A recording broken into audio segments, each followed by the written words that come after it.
It's great to be involved in the NCAA tournament, and obviously to be playing at home is not only a tremendous accomplishment for our players and coaches, but everybody involved in our program. And getting to host an NCAA tournament regional is no easy task, and we're proud of our players and excited about the opportunity that's in front of us.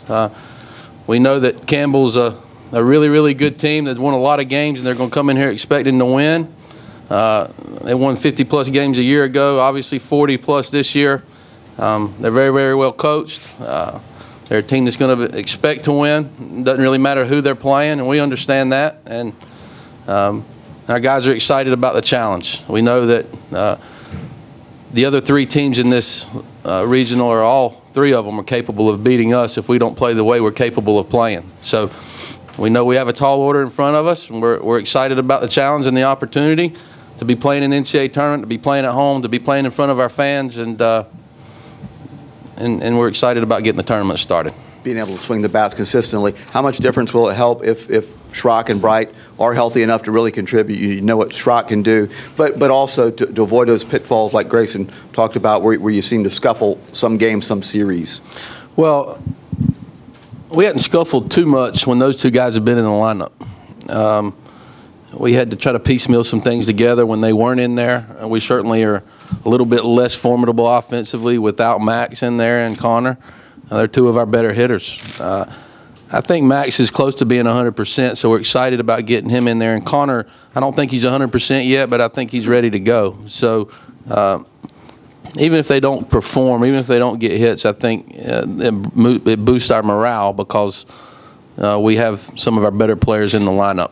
And but that being said, I'm also very, very comfortable with what Patrick Harrington and Gene Cohn's done. I don't think we're sitting here hosting a regional without the performance of those guys. So I told them all we're going to put a starting lineup on the field, but that doesn't mean there's somebody on the bench that ain't going to help us win. And don't get discouraged if Gene's not in there or if Patrick's not in there. They might help us win the game late because I'm very comfortable putting them in there in a tight spot. So offensively, I feel good about our team. When we were clicking earlier in the year and those guys were healthy, I thought we had a darn good offensive team, and hopefully we can rekindle some of that magic.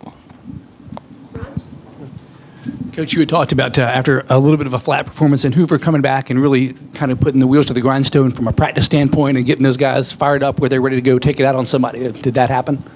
Well, we practiced well. All I could do was,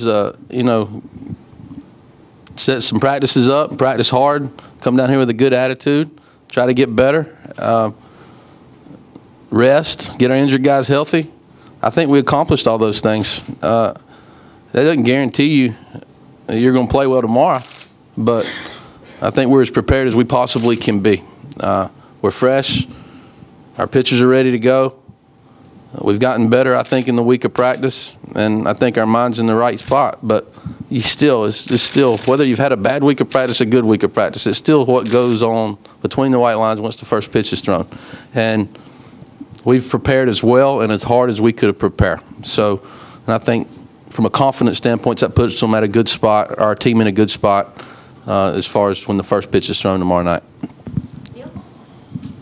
Just to follow, do you view Schrock as a DH only this week, or do you think he might get onto the field? Well, right now he's a DH only. I'm not going to say I'm not going to put him in there if we get in a pinch as far as a replacement here or there, or Widener's pitching. We have a DH rule going on and we have to put him in to play defense. Who knows? But right now he hasn't taken many ground balls because we didn't want to irritate that thing. And we tried to handle him as carefully as we could so he'll be healthy and can swing the bat and get his bat in there. An emergency situation, possibly he could play defense. Over the course of the year, you've called your pitching staff the backbone of your team. How important is that going into this weekend? Well, if you don't pitch well, you're not going to stay alive in the NCAA tournament a long time. So that's been the backbone of our team in many ways. Obviously, Jordan Montgomery has a ton of experience pitching in the NCAA tournament, pitching in big games. Our bullpen has performed extremely well all year long from a consistency standpoint, and what Joel Seddon's been able to do for our team was something I never really imagined he'd be able to do. But boy, he's had a great year. So has Mincy. Widener's thrown well. Our pitchers have done a great job. And if they continue to do well, we'll have a chance to win. If they don't pitch well, it's going to be a struggle for us. But I think that goes with any team that's in the league. If you pitch well, you have a chance to win. And we pitch and we play defense, and that's kind of what we pride ourselves around here on. And hopefully we can do those things this weekend. And kind of as a follow-up, after you all lost so many innings from last year, your closer, one of your starters, what does it say about the job Jerry's done to be able to lead the league in earned run average? No, Coach Myers is he's the best there is. He is simply the best there is, and it doesn't year in, year out. You can look at his teams and his pitching staffs. They always have low ERAs. They always have a guy at the end of the game that gets a lot of saves. He's just been the model of consistency. His approach, his demeanor, even keel. He's a godsend to me, and he's a godsend to this program. And we're not where we are without Jerry Myers. I think the world of him, and he's as good a pitching coach as there is in the country, if not the best. I'm a lucky coach to have him on my staff. I can assure you of that. Obviously, you're making the decision, pitching, whether or not have Jordan Friday night, Saturday night. How close were you to having him go Saturday night, and what went behind having him go Friday? Not really close. We have the utmost respect for Campbell, and we're going to try to win our first game. And we felt like to win our first game, we need to put our most experienced guy out there who's had the most success in NCAA tournament play. And if he was healthy, it was an easy decision. It's just important. All those guys, they've all pitched very well. We have the utmost confidence in all three of those guys. But Jordan has got a little bit of separation from an experience standpoint. And NCAA tournament is a little bit different. Tensions are a little higher. And it's nice to have a cool customer out there in Jordan Montgomery to throw that first game. And just kind of speaking of an approach to an NCAA tournament game, do you change it at all as a coach? Do you approach each single game differently, or is it just like that? No, we actually try to approach it from I don't want to put any undue stress or burdens on my team. It's a baseball game. This is a reward for an accomplishment that they've incurred over the course of this regular season, and now they get to play for a championship. And if they treat it as stress or a burden, they're not going to perform well. This is the NCAA tournament. They should take a deep breath and let's go try to win. And this is a pat on the back for a job well done, and we get to play at home. So they should be excited and ready to go, in my eyes, and that's kind of how we approach it. And that's kind of how we've approached it ever since I've been here.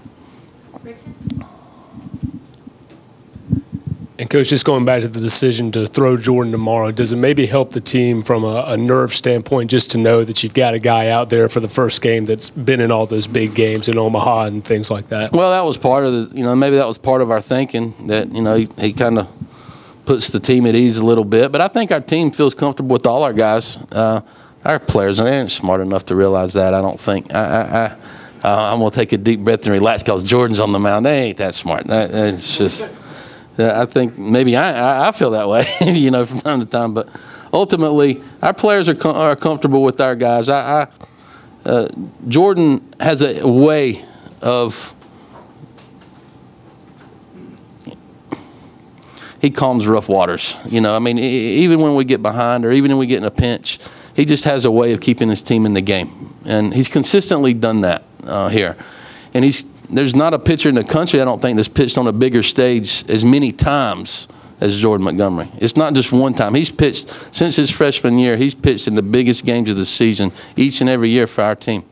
And some of that stage has been, regional championship against Clemson, super regional game, Omaha, an elimination game. He's just been as big a stage as he could possibly be in. So obviously he's prepared for the moment that he'll incur tomorrow night. This is always a tough place to play, but it seems like the energy in the postseason really gets amped up in the ballpark. So, well, yeah, our fans understand the sense of urgency, I think, when postseason play gets here. Sometimes in the middle of the week or in the regular season, they kind of might sit around a little bit and just expect us to pull it out. but they help us pull it out in the postseason. They get off their rear ends, and it gets a little bit loud in here, and makes it more fun to play, to be honest with you. So we're looking for that atmosphere to happen again tomorrow night, and it's an exciting time. You know, they help us win here. There's no doubt about that. We hadn't had the postseason we've had around here, the success that we've had at home without our fans on their feet, making it very difficult for our opponent. And the atmosphere that they've been able to create and help us will some games away and will ourselves to win games that maybe we're in the balance here and there. That's it's a very, very unique setting in college baseball, and we're very, very lucky to perform in it. We got 3 more questions. We'll go to Pete, Brad, and Ryan. Chad, I mean, obviously you guys play well in the NCAA tournament at home. Is it possible to quantify how much of an edge that is, particularly when you're going to deal with teams who have not experienced this? Well, I don't know how to put an edge on it or an advantage. I just know that we do play well at home. That doesn't guarantee us that we're going to win. You have to go out there and execute and play well and outperform your opponent. Obviously, as loud as our fans can be, they can't be inside the white lines with us, so our players have to perform.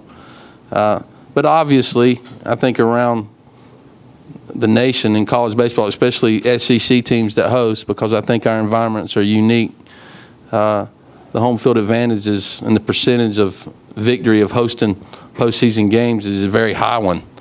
And I think that has a lot to do with the uniqueness of the atmospheres in the stadiums, you know, around the Southeast. So hopefully it'll help us tomorrow, but they can be as loud as, and we can have the best fan base ever, and we can be as loud as ever in the awesomest atmosphere in college baseball history. We don't play well, we're going to be in trouble.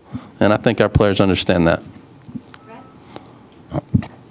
How important is it with the 3 teams not having a lot of experience for your team to really focus on doing the little things and making sure you play good defense and not give them some kind of momentum? Well, we try to do that every game. I mean, it's all about pitching the defense around here, and we're going to try to do some things and manufacture some things offensively, but